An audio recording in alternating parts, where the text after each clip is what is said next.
Hello my dear media aspirants. Media exams के इस platform पर मैं हरीशंकर सोनी आपका हार्दिक स्वागत करता हूं। आज के इस वीडियो में बात करेंगे कि आईएमसी की काउंसलिंग प्रोसेस में फ़र्स्ट राउंड का रिज़ल्ट आ चुका है।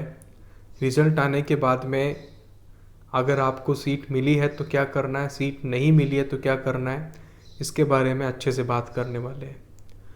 प्रोसेस काफ़ी सिंपल है, लेकिन क्या होता है कि नर्वसनेस या फिर डर की वजह से हम चीज़ों को समझ नहीं पाते कई बार। इसलिए आप में से बहुत से लोग कांटेक्ट भी करते हैं, छोटी छोटी चीज़ें भी पूछते हैं। ठीक है, कोई दिक्कत नहीं है, मैं हमेशा आपके लिए अवेलेबल हूँ। टेलीग्राम आईडी दे रखी है नीचे डिस्क्रिप्शन में। अगर आपका सिलेक्शन हुआ है तब भी आप बात कर सकते हैं, नहीं भी हुआ है तब भी आप बात कर सकते हैं, और हुआ है तो आप अपने क्लासमेट से मिलिए। बाकी मैक्सिमम लोग मीडिया एग्ज़ाम्स के प्लेटफॉर्म से पहले से ही जुड़े हुए हैं, तो करीब 200 लोगों का ग्रुप बन ही चुका है। ठीक है, तो बात यह है कि अगर आपका सिलेक्शन नहीं हुआ और हुआ तो क्या क्या करना है। पहले हम जिनका सिलेक्शन हुआ है उनकी बात करेंगे, जिनका नहीं हुआ उनकी भी बात मैं करने वाला हूँ। पहली चीज़ ये है कि अगर आपका सिलेक्शन हुआ, ठीक है, तो अगर आपको सीट लेनी है, आपको मनपसंद सीट मिल गई, या फिर आप मनपसंद सीट नहीं मिली है, फ्लोट करवाना चाहते हैं, अपग्रेड करवाना चाहते हैं, दोनों ही केस में आपको डॉक्यूमेंट्स दे देने हैं। डॉक्यूमेंट्स दे देने से क्या होगा कि वेरिफिकेशन टाइम पे हो जाएगा। आगे के राउंड में या स्पोर्ट राउंड में कहीं पर भी अगर जब आपको एडमिशन लेना होगा, तो जैसे ही डॉक्यूमेंट्स आपके वेरीफाइड है पहले से, तो डायरेक्टली एडमिशन फीस देने का ही एक प्रोसेस बचेगा, स्टेप बचेगा, बाकी सब कुछ डन होगा। तो जिनका एलोकेशन हुआ है, कोई भी सीट आपके पास आई है, आईएमसी में जाने का मन है, ठीक है, तो सिंपली ये करना है कि सबसे पहले डॉक्यूमेंट्स वाला काम कीजिए, ताकि आईएमसी आपके डॉक्यूमेंट्स को जल्दी वेरीफाइड कर दे। ठीक है, डॉक्यूमेंट्स ज़्यादा कुछ नहीं है, बहुत भरभार नहीं है, क्योंकि ये एक यूनिवर्सिटी नहीं है, तो इसमें डॉक्यूमेंट्स वैसे ही बहुत कम लगते हैं। आईएमसी में डॉक्यूमेंटेशन का ज़्यादा लफड़ा वैसे ही नहीं होता है। ठीक है, बस अगर आप एज आपकी सही है तो फिर सब सही है, और आप पढ़ाई कीजिए, आप अपने स्कोर लाइए, और कुछ नहीं है आईएमसी में, डॉक्यूमेंटेशन वगैरह का कोई इशू नहीं है। ठीक है, पहली चीज़ ये है कि डॉक्यूमेंटेशन जिसमें स्कोर कार्ड, एनटीए की वेबसाइट से जो आपने स्कोर कार्ड डाउनलोड किया था, जो आपका स्कोर है, 10th का सर्टिफिकेट विद डीओबी वाला, जिसमें डीओबी लिखी हो। किसी का सर्टिफिकेट होता है 10वीं का, किसी का मार्कशीट होती है। बात यह है कि डीओबी लिखी हुई सर्टिफिकेट, मार्कशीट जो भी है, आप यहाँ पे अपलोड कीजिए। ग्रेजुएशन की मार्कशीट देनी है। क्लियरली लिखा है कि अगर फाइनल ईयर आपका नहीं हुआ है, अपीयरिंग में हो, पूरी ग्रेजुएशन नहीं हुई है, तो सेकेंड ईयर तक का तो होगा ना, वो अपलोड कर दो। कोई अंडरटेकिंग वगैरह भी नहीं देनी, डायरेक्टली सेकेंड ईयर की अपलोड कर देनी है अगर आपका ग्रेजुएशन नहीं हुआ है तो। और रिजर्वेशन का जिसको बेनिफिट होता है, ईडब्ल्यूएस है, ओबीसी है, एससी है, एसटी है, कोई कैटेगरी है, या पीडब्ल्यूडी है, वो आपको सर्टिफिकेट का ऑप्शन यहाँ दिया है। सिंपल से केवल 4 जो डॉक्यूमेंट्स हैं आपको यहाँ से देने हैं, और कुछ नहीं करना। ठीक है, केवल 4 डॉक्यूमेंट्स आपने यहाँ पे दिए, आपका काम हो गया। अब यहाँ कुछ लोगों को इशू ये आ रहा था कि मेरा जो ईडब्ल्यूएस है, ओबीसी है, वो पुराना है, सेंट्रल लेवल का नहीं है। तो भाई साहब, बहुत पहले मैं वीडियोस में कई जगह बता चुका हूँ कि अपग्रेड करवा लीजिए, नए फाइनेंशियल ईयर का चाहिए होता है। ठीक है, आईएमसी एक सेंट्रल लेवल का इंस्टीट्यूट है, जिसमें सेंट्रल लेवल का रिजर्वेशन सिस्टम लागू होता है, जिसमें सेंट्रल लेवल के सर्टिफिकेट की बात करें तो वो करंट फाइनेंशियल ईयर के ही होनी चाहिए। ओबीसी का स्टेट लेवल का 3 साल तक जो है मान्य होता है, लेकिन सेंट्रल लेवल का 1 साल तक ही जो है मान्य होता है। तो इस बात का आप खास ध्यान रखें। ठीक है, अब क्या करना है कि जिसके पास पुराना है, एक अंडरटेकिंग लगा देनी है, जिसका फॉर्मेट आपको वेबसाइट पर भी मिल जाएगा, नहीं मिले तो टेलीग्राम चैनल में दे रखा है। ईडब्ल्यूएस का हो चाहे ओबीसी का हो, एक ही जैसे फॉर्मेट होते हैं कि हम आपको जो है जल्द से जल्द अवेलेबल करवा देंगे। बनना दिया हुआ है, अभी कुछ टाइम लगेगा। नीचे सिग्नेचर किया, बेसिक डिटेल लिखी, अपलोड कर दिया। अब यहाँ तो एक ही ऑप्शन है अपलोड करने का, तो करना ये कि पुराने वाले के साथ में दूसरे पेज में अंडरटेकिंग लगा देनी है। उसी पीडीएफ को एक पीडीएफ में दोनों अपलोड डाल के अपलोड कर देना है। पुराना सर्टिफिकेट है तो भी चल जाएगा, लेकिन जितना जल्दी हो सके नया बनवा लीजिए। और कुछ लोगों ने क्या किया है कि ईडब्ल्यूएस है ही नहीं, सोचा था सर, मैंने सोचा बन जाएगा मेरा ईडब्ल्यूएस, तो मैंने उसमें ईडब्ल्यूएस डाल दिया था। ठीक है, तो सोचा था, अब नहीं बना तो अब कुछ नहीं हो सकता, आप अपनी कैटेगरी चेंज नहीं कर सकते। अगर आपका आज की डेट में नंबर ईडब्ल्यूएस कैटेगरी से आया है तो EWS देना पड़ेगा, नहीं तो आप एडमिशन नहीं ले सकते, तो वो केस अलग है। ठीक है, सब कुछ एक तो ऑनलाइन है, कुछ भी ऑफलाइन नहीं है। आपको IMC नहीं जाना है, जैसे जामिया आपको जाना पड़ा था ना, कितना स्ट्रगल करना पड़ा फीस देने के लिए, ऐसा कुछ सीन नहीं है IMC के अंदर। आपको सब कुछ ऑनलाइन करना है। सीट एक्सेप्टेंस जो फीस है वो आपको ऑनलाइन देनी है, सब कुछ ऑनलाइन है। डॉक्यूमेंट्स भी आपके ऑनलाइन ही अभी वेरीफाइड होंगे। ठीक है, और जैसे ही आपके डॉक्यूमेंट्स वेरीफाइड हो जाएंगे, एडमिशन फीस देने का भी रास्ता खुल जाता है। अब क्या किया कि सब ने बहुत से लोगों ने, अभी मैंने देखा कि सारी चीज़ें डन कर दी है, एडमिशन फीस नहीं पे कर पा रहे हैं। एडमिशन फीस तभी पे कर पाते हैं जब IMC की ओर से आपके डॉक्यूमेंट्स वेरीफाइड हो जाते हैं। उससे पहले आप सीट एक्सेप्टेंस फीस पे कर सकते हैं, डॉक्यूमेंट्स अपलोड कर सकते हैं। तो अंडरटेकिंग का मैंने बताया कि कास्ट सर्टिफिकेट में या डॉक्यूमेंट में किसी तरह का इश्यू होता है, तब हम जो है अंडरटेकिंग लगाते हैं। दूसरी एक चीज़ होती है एफिडेविट्स। ठीक है, एफिडेविट्स यहाँ आपसे ऑनलाइन नहीं मांगे जा रहे हैं।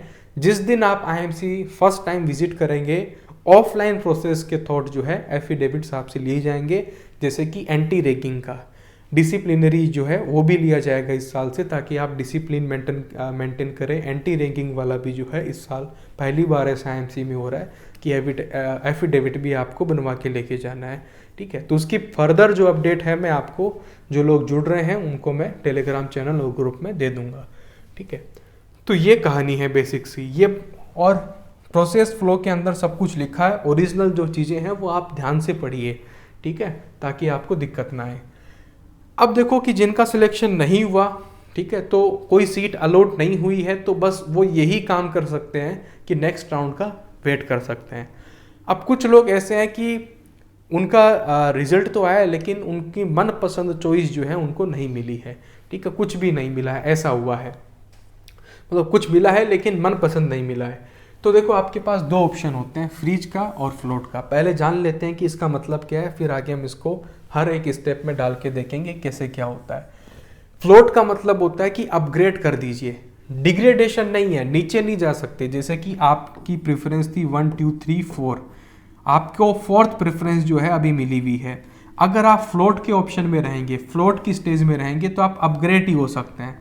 फोर्थ की बजाय आपको थर्ड मिल सकता है, थर्ड नहीं मिलेगा तो फोर्थ का फोर्थ रह जाएगा। ठीक है, सेकंड मिल सकता है, फर्स्ट मिल सकता है, जितना ऊपर मिल पाएगा IMC आपको जो है देने की कोशिश करेगा आपकी प्रेफरेंस के हिसाब से।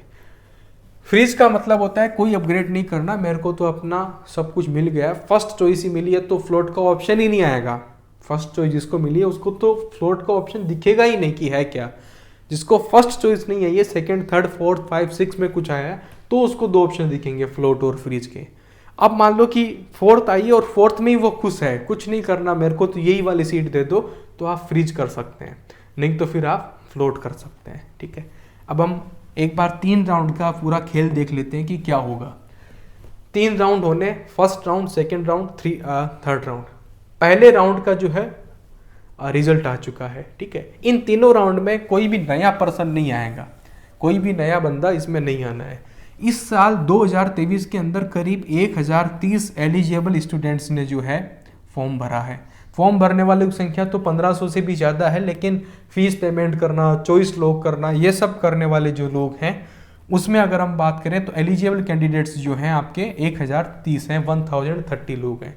503 सीटों पर जो रिजल्ट आया है वो आउट ऑफ 1030 लोगों में से आया है। ठीक है, जिन्होंने काउंसलिंग का फॉर्म भरा था। ठीक है, अब ये तीनों राउंड जो होंगे वो 1030 लोगों के लिए होंगे और 503 सीटों के लिए होंगे। ठीक है, या हो रहे हैं, पहले राउंड का रिजल्ट आ चुका है। और जैसा कि मैंने कहा कि जिसको फर्स्ट प्रेफरेंस मिल गई है उसको तो केवल फ्रीज का ही ऑप्शन दिखेगा, फ्लोट का दिखेगा ही नहीं। जिसको कुछ और मिला है, फ्लोट करना है, तो फ्लोट का ऑप्शन भी आपको दिखेगा। ठीक है, अब फ्लोट करने के लिए करना क्या होता है पहले हम वो देख लेते हैं, उसके बाद हम वापस यहाँ पे आएंगे। ठीक है, तो यहाँ पर एक होती है सीट एक्सेप्टेंस फीस। ठीक है, यहाँ पर मैं बता देता हूँ आपको। ठीक है, सीट एक्सेप्टेंस फीस जो है आपकी होती है, सीट एक्सेप्टेंस फीस जो कि कितनी है, 20,000 रुपये है। ठीक है, फ्लोट करने वालों को ये सीट एक्सेप्टेंस की फीस देनी पड़ेगी, और दूसरा काम क्या करना पड़ेगा, डॉक्यूमेंट्स भी अपने वेरीफाइड करवाने पड़ेंगे। ये दो काम करने वालों को ही जो है फ्लोट का ऑप्शन अवेलेबल रहेगा, नहीं तो नहीं रहेगा। ठीक है, ये रहा। ये सीट एक्सेप्टेंस फीस जो है आपको देनी पड़ती है, ठीक है, अगर आपको कोई सीट मिल गई है तो। प्रोसेस फ्लो के अंदर ये क्लियरली अच्छे से ऑफिशियली लिखा हुआ है, ठीक है। तो ये दो काम आपको करने हैं, डॉक्यूमेंट्स वेरीफाइड करवाने हैं और सीट एक्सेप्टेंस फीस जो है पे करनी है। और पोर्टल पे बहुत साफ सुथरे तरीके से स्टेप बाय स्टेप सारी चीज़ें हैं। बस आप नर्वस मत होइए, डरिए मत, आराम से जो पूछ रहा है वो चीज़ जो है फॉलो कीजिए, आपको कहीं कोई दिक्कत नहीं आएगी, ठीक है। लेकिन इस वहम में कुछ लोग पिछले साल रह गए थे कि सर मैंने तो फ्लोट पे क्लिक कर दिया था, सीट एक्सेप्टेंस फीस तो मांगी ही नहीं थी, ठीक है। अरे भाई साहब, ऑफिशियली क्या लिखा है कि अगर आप सीट एक्सेप्टेंस फीस नहीं करेंगे तो आपको नेक्स्ट राउंड में कोई एलोकेशन नहीं मिलेगा।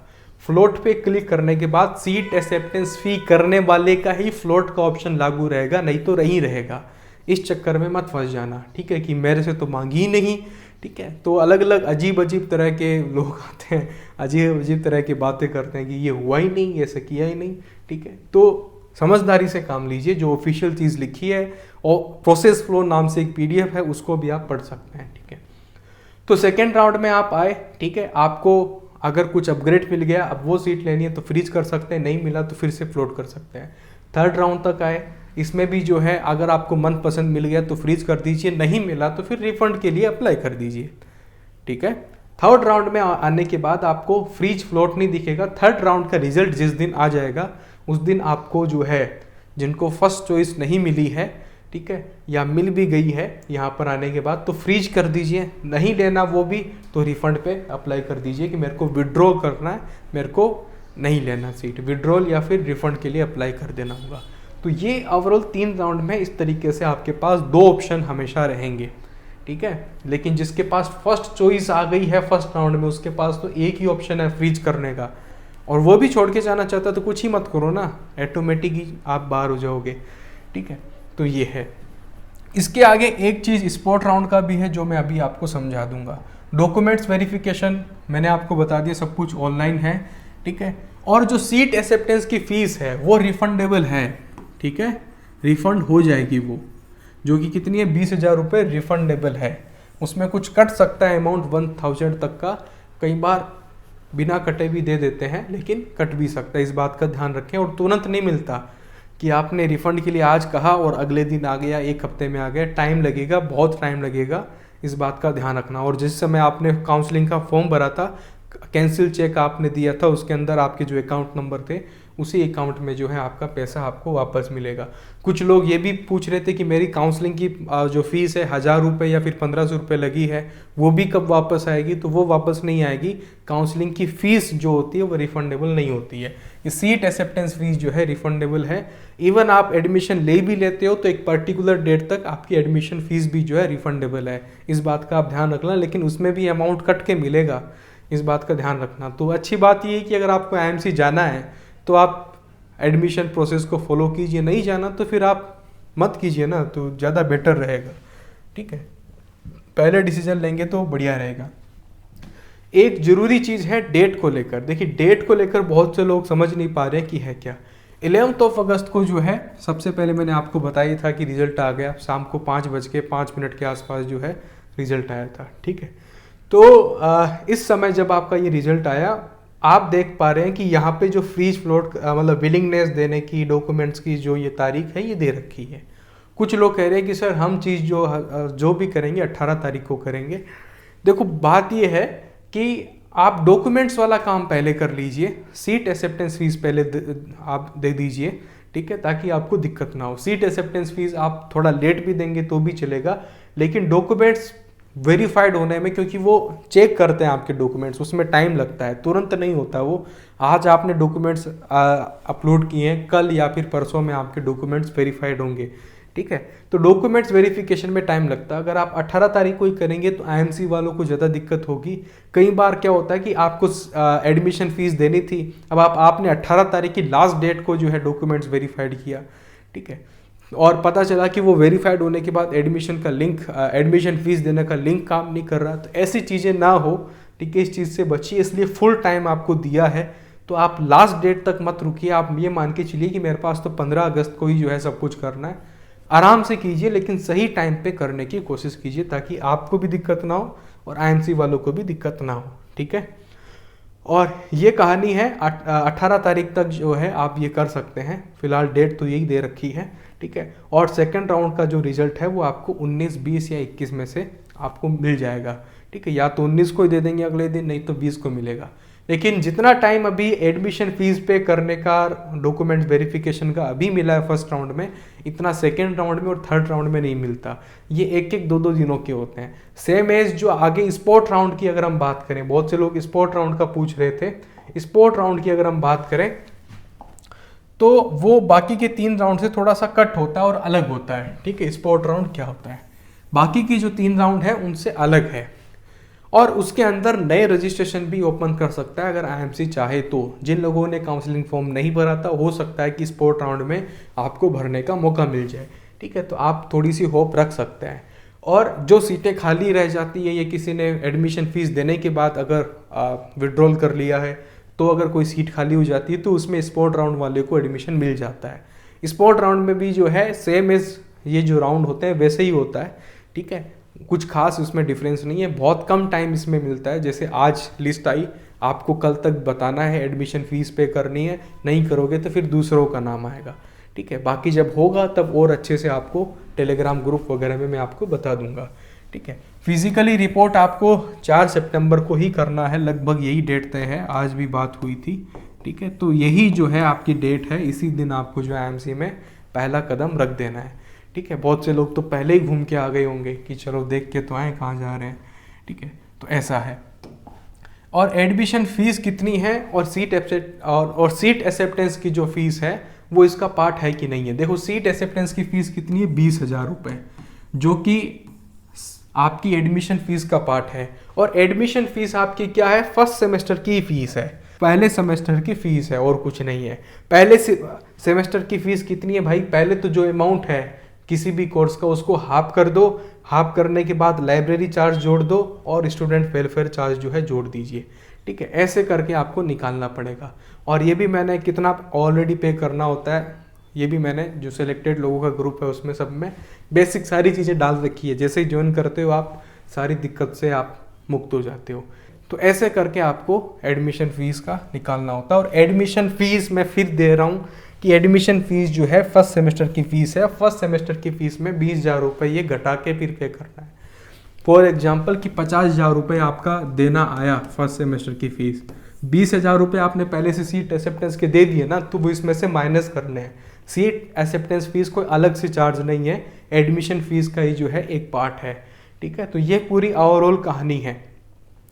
तो इसके अंदर अभी कुछ अगर कुछ बाकी रह गया हो या मैं बता नहीं पाया हूँ तो आप मेरे को टेलीग्राम पे मैसेज करके पूछ सकते हैं। आईडी दे रखी है नीचे डिस्क्रिप्शन के अंदर, कॉन्टैक्ट डिटेल्स सारी सब कुछ दे रखी है, आप कॉन्टैक्ट कर सकते हैं। और चैनल को सब्सक्राइब करके हमें सपोर्ट जरूर कीजिए। Thank you very much, all the best.